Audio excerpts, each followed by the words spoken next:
मगर मैं बहुत जेंटली बात को कह रहा हूँ, आप समझ लीजिए उसको, मगर अभी जो मुझे लग रहा है वो समझ की कमी नहीं है, क्योंकि मैंने कभी इस देश के इतिहास में हुआ ही नहीं है कि कोई पार्टी औपचारिक तौर से कहे कि मैं ये चुनाव के नतीजे को मानता नहीं हूं, मैं खारिज कर देता हूं, we reject the election result. But ये परसों हुआ और शायद वो रिजल्ट के बीच में लोग इस पर फोकस नहीं हुई। इसको अंग्रेजी में कहते हैं निहिलिस्टिक माइंडसेट, कि पार्टी कहती है मैं चुनाव के रिजल्ट एक्सेप्ट नहीं करता। अभी देवेंद्र जी, कल अगर चुनाव हो महाराष्ट्र में, और Maharashtra is a big state, many more Lok Sabha MPs, many more assembly constituencies, जो भी हारे, अगर आप हारे या वो हारे, अगर वो the party that loses says I do not accept the result, then it is defiance of electoral democracy. मतलब आज देश की डेमोक्रेसी को मानते ही नहीं है, इलेक्शन सिस्टम को मानते ही नहीं है। तो I don't think it is innocent. मैं कह रहा हूं कि ये नासमझ तरीके से नहीं हो रहा है, ये सोची समझी तरीके से हमारे इलेक्टोरल डेमोक्रेसी को अंडरमाइन करने की जरूर कोशिश हो रही है। और आखिर में कहूंगा, जिस तरह से बांग्लादेश में पिछली बार शेख हसीना जब इलेक्शन रिजल्ट शी वन, तब इसी तरह से कहा गया था we don't accept the electoral process, और उसके बाद जो हुआ बांग्लादेश में सबने देखा। तो क्या ऐसी कोई स्थिति हमारे देश में हो सकती है, कराने की कोशिश हो रही है, जिसको कहते हैं टुकड़े टुकड़े माइंडसेट और समथिंग लाइक दैट?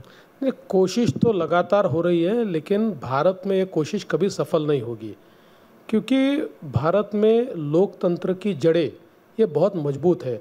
और जो आपने कहा, राहुल गांधी हाथ में संविधान लेकर चलते हैं, लेकिन शायद उनके संविधान में पन्ने नहीं है, केवल कवर है, क्योंकि वो कभी संविधान के अनुरूप बात नहीं करते। अभी देखिए, जो बात आपने कही, अभी चुनाव तो कश्मीर का और हरियाणा का साथ में हुआ जी। अब कश्मीर में भले उनकी 6 सीटें आई, वो तो हारी है कश्मीर में, लेकिन वो कहते हैं कश्मीर का रिजल्ट बहुत अच्छा है, बीजेपी के खिलाफ है, कश्मीर ने तो बहुत अच्छा मैंडेट दे दिया। और वहीं हरियाणा में कहते हैं कि भाई चुनाव का रिजल्ट सही नहीं है, वो तो चुनाव हम मानते ही नहीं, ये रिजल्ट ही नहीं है, ये तो चुनाव रिग हो गया, ये चुनाव गलत हो गया, ये चुनाव में धांधली हो गई है। अब मैं समझ नहीं पा रहा हूँ कि एक ही दिन चुनाव होता है, एक ही दिन रिजल्ट आता है, और आप ये दोगली बात कैसे कर सकते हो? तो इसीलिए मैं जो कह रहा हूँ कि ये जो एक सोची समझी राजनीति के तहत, और एक सोची समझी, मैं शब्द यूज़ कर रहा हूँ, एक सोची समझी साजिश के तहत इस देश की संस्थाओं को खोखला करने का काम कुछ ताकतें कर रही है। इसमें कुछ बाहरी ताकतें भी है। अनफॉर्चुनेटली राहुल गांधी भी उनके टूल के रूप में काम कर रहे हैं, ऐसा उनके बर्ताव से ध्यान में आता है। As a tool for foreign powers, I won't say for the foreign powers, but anarchist जो लोग हैं उनका तो टूल के रूप में वो काम कर रहे हैं। क्या अब डिफेंसिव में आ गए इसके कारण? Are you on defensive because of it? नहीं, क्या बीजेपी डिफेंसिव में है? जो सवाल है फडणवीस जी, कि आप फ्रंट फुट की बैटिंग करते हैं, प्रधानमंत्री जी करते हैं, अमित शाह जी करते हैं, योगी आदित्यनाथ भी बहुत करते हैं, मगर क्या आप 4 जून के नतीजे के बाद have you become as a party and as a leadership a little bit on back foot? क्योंकि पीपल आर अनश्योर, मतलब वो लोग कह रहे हैं कि वही अग्रेशन नहीं, जिसलिए मैंने कहा रिजल्ट के बाद जिस तरह से आप बात कर रहे थे, आपकी बॉडी लैंग्वेज बहुत अग्रेसिव थी। 4-5 महीने में क्या थोड़ी एक कंफ्यूजन हो गई कि is our approach wrong, is our leadership wrong, is our strategy wrong? ऐसा कोई कंफ्यूजन नहीं है। देखिए, हमने तय किया था कितनी लंबी छलांग मारनी है, लेकिन ध्यान में आया कि उतनी लंबी छलांग नहीं मार पाए। छलांग तो हमारी फिर भी वर्ल्ड रिकॉर्ड वाली थी, लेकिन उतनी लंबी नहीं कर पाए, तो इसलिए थोड़े पीछे गए। अभी लंबा दौड़ के आ रहे हैं।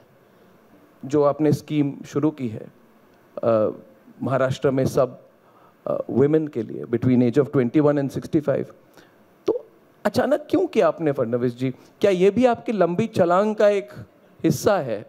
और अगर वो लंबी छलांग आप पहले लेते, ये लंबी छलांग आपने पहले क्यों नहीं ली? आपने पहले 4,500 रुपये क्यों नहीं दिए? आपने 3 महीने का जो पेमेंट है एक बार किया है, और मुझे कहा जा रहा है कि आप पर्सनली मॉनिटर कर रहे हैं आजकल।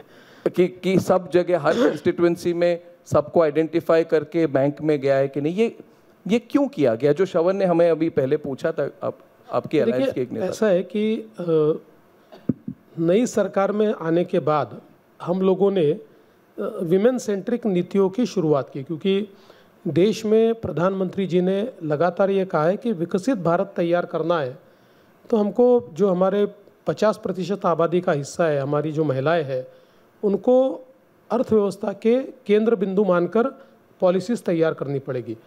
तो जो पहला बजट नई सरकार के आने के बाद, उस समय वित्त मंत्री मैं था, जो पहला बजट मैंने रखा था, उस बजट में हम लोगों ने कुछ योजनाएं उस समय दी थी, जिसमें हमने एक योजना दी थी कि घर में अगर बच्ची पैदा होती है तो उसका स्वागत होना चाहिए, इसलिए उस बच्चे को 18 साल होने तक 1 लाख रुपया मिलेगा।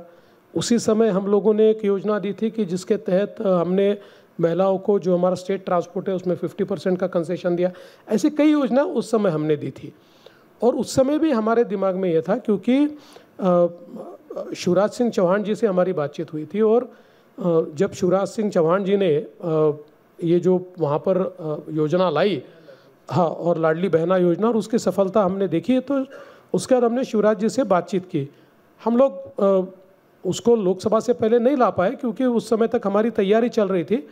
लोकसभा के बाद हमने उसको लाया, और ऐसा नहीं हम अब हर महीने में वो पैसा दे रहे हैं। हाँ, ये ज़रूर है कि चूँकि नवंबर महीने में आचार संहिता रहेगी, इसलिए हमने अक्टूबर और नवंबर का पैसा एक साथ दिया है, बाकी हर महीने हम पैसे दे रहे हैं। और ये योजना एक जो हमारा बिग प्लान है कि जिसमें हम महिलाओं को ज़्यादा अधिकारिता देना चाहते हैं। जैसे महाराष्ट्र में हम लोगों ने जो हमारी लड़कियां हैं, उन लड़कियों को जो उच्च शिक्षा है उसमें 100% फी रिइम्बर्समेंट दिया हुआ है। यानी प्राइवेट कॉलेजेस में भी वो इंजीनियरिंग मेडिकल अगर करती है तो भी उनको हम 100% फी रिइम्बर्समेंट करते हैं। तो इसलिए मुझे लगता है कि विमेन सेंट्रिक नीतियों में हमने ये नीति को अपनाया है। ये चुनाव में क्या ये अजीत पवार जी के पार्टी को कोलिशन में लाना गलती थी? क्या इसके कारण जो आइडियोलॉजिकल क्लैरिटी है कम हो गई?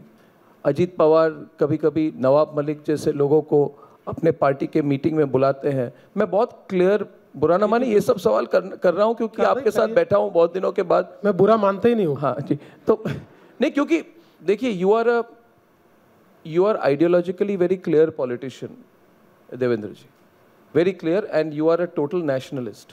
You don't compromise on such things.